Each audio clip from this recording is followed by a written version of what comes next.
ಇದು complete made in Japan, imported ಮಾಡಲು. But ನೀವು ನೋಡಿಕೊಂಡ್ರೆ ಓವರ್ ಆಲ್ ಲೆಂತ್ ಕಮ್ಮಿ ಇರುತ್ತೆ. ಈ ಗಾಡಿ ತುಂಬ ಲೆಂತ್ ಕಮ್ಮಿ ಇರುತ್ತೆ. ಯಾವುದೇ ಕುಬೋಟಾ ಗಾಡಿಯಲ್ಲಾಗಲಿ ಬರೀ ಕೂಲೆಂಟ್ ಮಾತ್ರ ಯೂಸ್ ಮಾಡ್ತೀವಿ, ವಾಟರ್ ಎಲ್ಲ ಮಿಕ್ಸ್ ಮಾಡಲ್ಲ. ಸರ್ ರಿಯರ್ ಆಕ್ಸೆಲ್ ಬಂದ್ಬಿಟ್ಟು ಇದು ಕಂಪ್ಲೀಟ್ ಜಪಾನ್ ಡಿಸೈನ್ ಸರ್, ಈಸಿಯಾಗಿ ಆಪ್ರೇಟ್ ಆಗಲಿ ಅಂತ ಹೇಳ್ಬಿಟ್ಟು ಹಳೆ ಪಡ್ಲಿಂಗ್ ಸ್ಪೆಷಲ್ ಅಂತಲೇ ನಾವು ಲಾಂಚ್ ಮಾಡಿದ್ದು. ಇದು ಆಲ್ ಓವರ್ ವರ್ಲ್ಡ್ ನಡೆಯುತ್ತೆ ಸರ್ ಈ ಡಿಸೈನ್ ಎಲ್ಲ. 5 years ವಾರಂಟಿ, ಸೂಪರ್ ವಾರಂಟಿ ಅಂತ ಹೇಳ್ಕೊಡ್ತೀವಿ. ಇನ್ಕ್ಲೂಡಿಂಗ್ ಗೇರ್ ಬಾಕ್ಸ್ ಆಗಿರ್ಬೋದು, ಇಂಜಿನ್ ಆಗಿರ್ಬೋದು, ಫ್ರಂಟ್ ಆಕ್ಸೆಲ್ ಎಲ್ಲ ಕವರ್ ಆಗ್ತಿದೆ, ಹೈಡ್ರಾಲಿಕ್ನು ಕವರ್ ಆಗ್ತಿದೆ.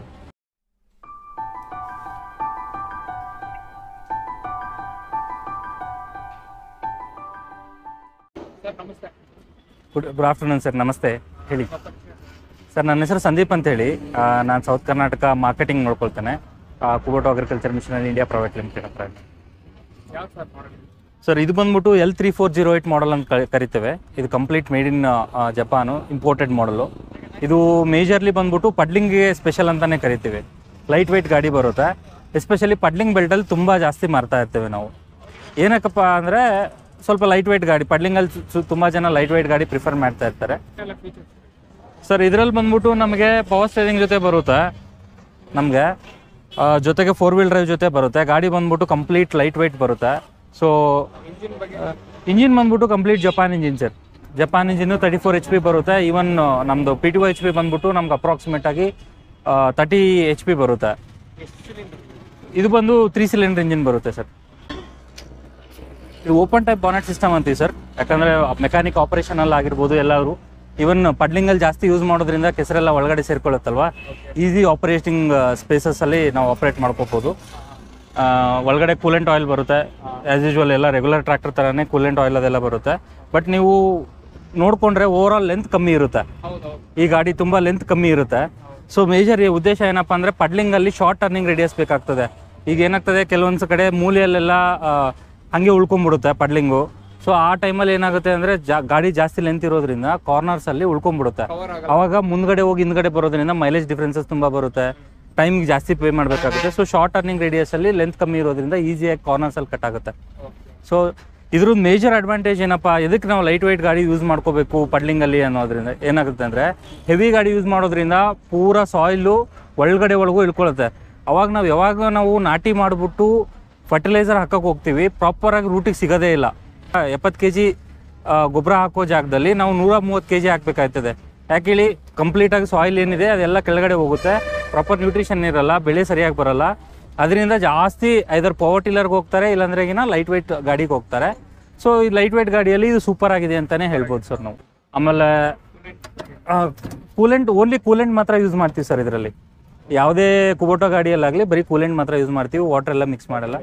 ಸೊ ಅದಕ್ಕಾಗಿ ಕಮ್ಮಿ ಸರ್. ಅದು ಡಿಪೆಂಡ್ ಸರ್. ಈಗ ನಂಬರ್ ಆಫ್ ಅವರ್ಸ್ ಯಾವ ಥರ ಹೊಡಿತೀವಿ, ಇಲ್ಲ ಕೂಲೆಂಟ್ ಆಯಿಲ್ ಖಾಲಿ ಆಯಿತು ಜಾಸ್ತಿ ಯೂಸ್ ಮಾಡಿದ್ಮೇಲೆ, once minimum level maximum level ನೋಡ್ತೀವಿ, ಮೀಡಿಯಲಲ್ಲಿ ಇಟ್ಕೊಂಡ್ರೆ ಸರ್ ಹೋಗುತ್ತೆ, ಏನು ತೊಂದರೆ ಇಲ್ಲ.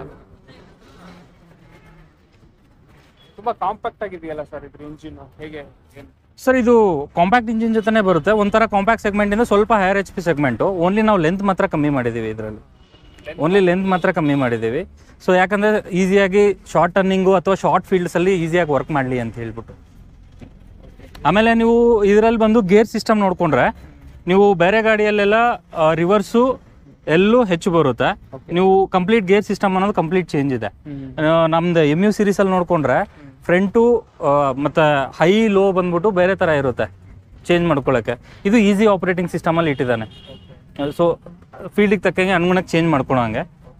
ಸೊ ಇದು ಒಂದು puddling special, only puddling special sir. ಮತ್ತು ಲೈಟ್ ಕೆಲಸ ವರ್ಕ್ ಮಾಡುತ್ತೆ. ಅಂದರೆ ಮಿಡಿಲ್ ಮಾಯ್ಶ್ಚರ್ ಇರಬೇಕು, ಪೂರಾ ಡ್ರೈ ಲ್ಯಾಂಡಲ್ಲಿ ವರ್ಕ್ ಆಗಲ್ಲ. ಮಂಡ್ಯಗಂತೂ ತುಂಬ ಯೂಸ್ ಆಗುತ್ತೆ. ಮಂಡ್ಯ ಎಸ್ಪೆಷಲಿ KR ಪೇಟೆ ಸೆಗ್ಮೆಂಟಲ್ಲಿ ತುಂಬ ಜನ ರೈತರು ತುಂಬ ತಗೊಳ್ತಾ ಇದ್ದಾರೆ.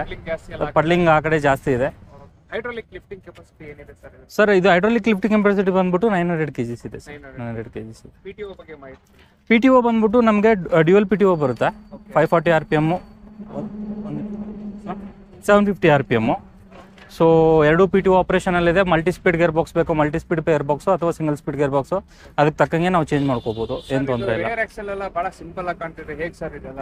ಸರ್ ರಿಯರ್ ಆಕ್ಸೆಲ್ ಬಂದ್ಬಿಟ್ಟು ಇದು ಕಂಪ್ಲೀಟ್ ಜಪಾನ್ ಡಿಸೈನ್ ಸರ್, ಈಸಿಯಾಗಿ ಆಪ್ರೇಟ್ ಆಗಲಿ ಅಂತ ಹೇಳ್ಬಿಟ್ಟು.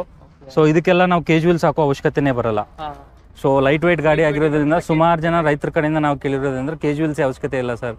ಬೇರೆ ಗಾಡಿ ಸಿಗಾಕೊಳ್ಳೋ ಜಾಗದಲ್ಲಿ, ಈವನ್ ನಿಮ್ಮ MU ಸೀರೀಸ್ ಸಿಗಾಕೋ ಜಾಗದಲ್ಲಿ L3408 ಇತ್ತು ಅಂದರೆ ಗಾಡಿ ಆರಾಮಾಗಿ ನಮ್ಮ ಪಡ್ಲಿಂಗ್ ಕೆಲಸ ಆಗುತ್ತೆ. ಆ್ಯಂಡ್ ಮೋರ್ ನಮ್ಮ ಹತ್ರ ಮತ್ತೆ ಬರ್ತಾ ಇದ್ದಾರೆ ಪಡ್ಲಿಂಗ್ ಸಂಬಂಧ ಅಂತೇಳಿ ಸುಮಾರು ಜನ ಕಸ್ಟಮರ್ಸ್ ಹೇಳ್ತಾನೆ ಇದ್ದಾರೆ ನಮಗೆ. ಬಹಳ ಹಳೆ ಗಾಡಿ, ತುಂಬಾ ಹೌದು ಸರ್ ಸ್ಟಾರ್ಟಿಂಗಿಂದನೂ ಕಂಪ್ಲೀಟಾಗಿ ಹಳೆ ಪಡ್ಲಿಂಗ್ ಸ್ಪೆಷಲ್ ಅಂತಲೇ ನಾವು ಲಾಂಚ್ ಮಾಡಿದ್ದು. ಇದು ಆಲ್ ಓವರ್ ವರ್ಲ್ಡ್ ನಡೆಯುತ್ತೆ ಸರ್ ಈ ಡಿಸೈನ್ ಎಲ್ಲ. ಆಲ್ ಓವರ್ ವರ್ಲ್ಡಲ್ಲಿ ಈ ಥರ ಡಿಸೈನೇ ಜಾಸ್ತಿ ನೋಡ್ತಾ ಇರ್ತೀವಿ ನಾನು L3408. ಹೌದು sir. Wheel base 12 tyre size ಬರುತ್ತೆ. 12 ಟೈರ್ ಸೈಜ್ ಬರುತ್ತೆ. ಸರ್ ಲಿವರ್ ಎಲ್ಲದರಲ್ಲೂ ಕಾಮನ್ ಇದೆ ಇದರಲ್ಲಿ. ಇದು ಬಂದ್ಬಿಟ್ಟು 750 RPMದು PTO RPMದು. ಇದು ಬಂದು 1 2 3 4 8+4 ಗೇರ್ ಸಿಸ್ಟಮ್ ಜೊತೆ ಬರುತ್ತೆ. ಅಂದರೆ ಫ್ರಂಟ್ ಲೋ ಅಲ್ಲಿ 4, ಹೈಯಲ್ಲಿ 4 ಮತ್ತು ರಿವರ್ಸಲ್ಲಿ 4 ಗೇರ್ಸ್ ಬರುತ್ತೆ.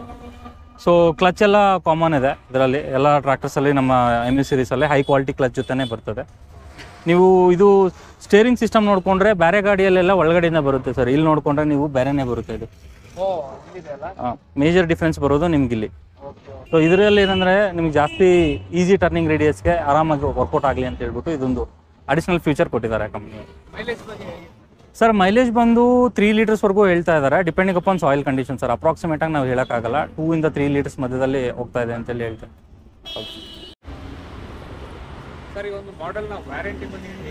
ಸರ್ ಇದು ಕುಬೋಟಾ ಒಳಗಡೆ ಎಲ್ಲ ಮಾಡಲ್ಸ್ ಇದ್ದಂಗೆ ಇದಕ್ಕೂ 5 years ವಾರಂಟಿ, ಸೂಪರ್ ವಾರಂಟಿ ಅಂತ ಹೇಳ್ಕೊಡ್ತೀವಿ. ಇನ್ಕ್ಲೂಡಿಂಗ್ ಗೇರ್ ಬಾಕ್ಸ್ ಆಗಿರ್ಬೋದು, ಇಂಜಿನ್ ಆಗಿರ್ಬೋದು, ಫ್ರಂಟ್ ಆಕ್ಸೆಲು ಎಲ್ಲ ಕವರ್ ಆಗ್ತಿದೆ, ಹೈಡ್ರಾಲಿಕ್ನು ಕವರ್ ಆಗ್ತಿದೆ. ಸೊ 5000 ಅಥವಾ 5 years ಅಥವಾ 5000 hours ಯಾವ್ದು ಫಸ್ಟ್ ಆದರೆ ಅದನ್ನು ನಾವು ಕನ್ಸಿಡರ್ ಮಾಡ್ತೇವೆ. ಆಮೇಲೆ ಇದರಲ್ಲೂ ಕೆಲವೊಂದು ಸ್ಪೆಸಿಫಿಕ್ ಇಂಪ್ಲಿಮೆಂಟ್ಸ್ ಬರ್ತದೆ ಸರ್. ಸುಮಾರು ಕಡೆ ಪಡ್ಲಿಂಗ್ ಅಂದ ತಕ್ಷಣವೇ ಪಡ್ಲಿಂಗ್ ಸಿರೀಸ್ ರೋಟೋವೇಟರ್ ಸುಮಾರು ಕಡೆ ಅವೈಲೇಬಲ್ ಇದೆ ಇವತ್ತಿನ ದಿನಕ್ಕೆ. ಸ್ವಲ್ಪ ಅಡ್ವಾನ್ಸ್ ಟೆಕ್ನಾಲಜಿ ಇರುತ್ತೆ. ಆ ಪ್ಯಾಡಿ ಸಿರೀಸ್ ರೋಟೋವೇಟರ್ಸ್ನ ಯೂಸ್ ಮಾಡೋದ್ರಿಂದ ಇನ್ನೂ ಬೆಟರ್ ಪರ್ಫಾರ್ಮೆನ್ಸ್ ಬರುತ್ತೆ ಆ ಗಾಡಿಗೆ. ಸೊ ಸಾಯಿಲ್ ಟೆಕ್ಸ್ಚರು ಎಲ್ಲೂ ಬ್ರೇಕ್ ಆಗಲ್ಲ, ಒಳ್ಳೆ ಈಲ್ಡೂ ಬರೋಕ್ಕೆ ಆಸ್ಕಾರ ತುಂಬ ಚೆನ್ನಾಗಿದೆ ಸರ್. ಈಗ ಯಾವುದೇ ರೈತರು ತುಂಬ ಡೀಪ್ ಪಡ್ಲಿಂಗ್ ಮಾಡಿದ್ರೆ ಒಳ್ಳೆ ಇಳುವರಿ ಬರ್ತದೆ ಅನ್ನೋ ಪರ್ಸೆಪ್ಷನಲ್ಲಿ ಸುಮಾರು ಜನ ರೈತರು ಇರ್ತಾರೆ. ಬಟ್ ಆ್ಯಸ್ ಪರ್ ಅಗ್ರಿಕಲ್ಚರ್ ನಮ್ಮ AO ಆಫೀಸಲ್ಲೆಲ್ಲ ಅವರೆಲ್ಲ ಹೇಳೋದೇನಪ್ಪ ಅಂದರೆ ಡೀಪ್ ಪಡ್ಲಿಂಗ್ ಮಾಡೋದ್ರಿಂದ ಪ್ಲಾಂಟ್ಗೆ ಏನು ನಾವು ಫರ್ಟಿಲೈಸರ್ ಹಾಕ್ತೀವಿ ಅದು ರೂಟ್ಸ್ವರೆಗೂ ಸಿಗೋದೇ ಇಲ್ಲ ಅಂತೇಳಿ ಹೇಳ್ತೀವಿ. ಒಂದು. ಎರಡನೇದು ಏನಪ್ಪ ಅಂದರೆ ಅನ್ನೆಸೆಸರಿ ವೆಚ್ಚ ಜಾಸ್ತಿ ಆಗುತ್ತೆ. ಅನ್ನೆಸೆಸರಿ ವೆಚ್ಚ ಇವತ್ತಿನ ದಿನಕ್ಕೆ ರೈತರಿಗೆ ತುಂಬ ಒಂದು ಕ್ರಾಪ್ ಕಾಸ್ಟ್ ಆಗಿರ್ಬೋದು ಅವೆಲ್ಲ ಕಮ್ಮಿ ಇದೆ. ಸೊ ಆ ಅನ್ನೆಸೆಸರಿ ವೆಚ್ಚ ಅವಶ್ಯಕತೆ ಆಗಲ್ಲ. ಸ್ವಲ್ಪ ಈ ಲೈಟ್ ವೇಟ್ ಟ್ರ್ಯಾಕ್ಟರ್ಸ್ ಯೂಸ್ ಮಾಡೋದ್ರಿಂದ ಏನಾಗುತ್ತೆ, ಪೂರ್ತಿ ಡೀಪ್ ಪಡ್ಲಿಂಗ್ ಇರೋ ಜಾಗದಲ್ಲಿ 1 year 2 years 3 years ಕಂಟಿನ್ಯೂಸ್ ಆಗಿ ಯೂಸ್ ಮಾಡೋದ್ರಿಂದ ಕೆಳಗಡೆ ಒಂದು ಒಳ್ಳೆಯ ಹಾರ್ಡ್ ಬೆಡ್ ಫಾರ್ಮ್ ಆಗುತ್ತೆ. ಅದರಿಂದ ಏನಾಗುತ್ತೆ, ನಾವು ಏನೇ ನ್ಯೂಟ್ರಿಯೆಂಟ್ಸು ಅಥವಾ ಮೈಕ್ರೋ ನ್ಯೂಟ್ರಿಯೆಂಟ್ಸು ಆ ಒಂದು ತಳಿಗೆ ಹಾಕಿದರೆ ಆರಾಮಾಗಿ ರೂಟ್ಸಿಗೆ ಸಿಗೋದ್ರಿಂದ ಇಳುವರಿ ಇನ್ನೂ ಸ್ವಲ್ಪ ಜಾಸ್ತಿ ಆಗುತ್ತೆ. ಆಮೇಲೆ ಎರಡನೇ ರೀಸನ್ ಏನಿದೆ ಅಂದರೆ ಸುಮಾರು ಜನ ಇವತ್ತಿನ ದಿನಕ್ಕೆ ಲೇಬರ್ಸ್ ಅನ್ನೋದು ಸುಮಾರು ಜನ ಟೈಟ್ ಆಗ್ತಾ ಇದ್ದಾರೆ. ಮೇಜರು ಕೆಲವೊಂದು ಗದ್ದೆ ತುಂಬ ಇಲ್ಲಿ ಸೊಂಟದ ಗಂಟನೂ ಇಳ್ಕೊಳ್ತಾ ಇರುತ್ತೆ, ಊದ್ಕೊಳ್ಳುತ್ತೆ. ಆ ಹೊಲಗಳಲ್ಲಿ ಸುಮಾರು ಜನ ಲೇಬರ್ಸ್ ಕೆಲಸ ಮಾಡೋಕ್ಕೂ ಇಷ್ಟಪಡಲ್ಲ. ಅಣ್ಣ ನಿಮ್ಗೆ ಗದ್ದೆ ತುಂಬ ಇಳ್ಕೊಳ್ಳುತ್ತೆ, ನಾವು ನಾಟಿ ಮಾಡೋಕ್ಕಾಗಲ್ಲ, ಸುಮಾರು ಹಿಂಸೆ ಆಗುತ್ತೆ. ಸೊ ಆ ಪ್ರಾಬ್ಲಮೇ ಬರೋಲ್ಲ ಲೈಟ್ ವೇಟ್ ಗಾಡಿ ಯೂಸ್ ಮಾಡೋದ್ರಿಂದ. ಬಟ್ ಓವರ್ ನೈಟ್ ಇದು ಸಾಲ್ವ್ ಮಾಡೋಕ್ಕಾಗಲ್ಲ ಪ್ರಾಬ್ಲಮ್ಮು. ಕಂಟಿನ್ಯೂಸ್ ಆಗಿ ನಮ್ಮ ಗಾಡಿ ಯೂಸ್ ಮಾಡೋದ್ರಿಂದ ಒಂದು 2 yearsಗೆ 3 yearsಗೆ ಒಂದು ಸ್ವಲ್ಪ ಹಾರ್ಡ್ ಕೋರ್ ಬೆಡ್ ಫಾರ್ಮ್ ಆಗಿ ಪದೇ ಇಳ್ಕೊಳ್ಳೋ ಅವಶ್ಯಕತೆ ಬರೋಲ್ಲ. ಆಮೇಲೆ ರೈಸ್ ಟ್ರಾನ್ಸ್ಪ್ಲಾಂಟರ್ಸು ಈ ಅಡ್ವಾನ್ಸ್ ಟೆಕ್ನಾಲಜೀಸ್ ಏನಿದೆ ಆರಾಮಾಗಿ ಯೂಸ್ ಮಾಡ್ಕೋಬೋದು. ಸಾಕಷ್ಟು ಮಾಹಿತಿ ನಮ್ಮ ರೈತರಿಗೆ ಸಿಗುತ್ತೆ. Thank you sir.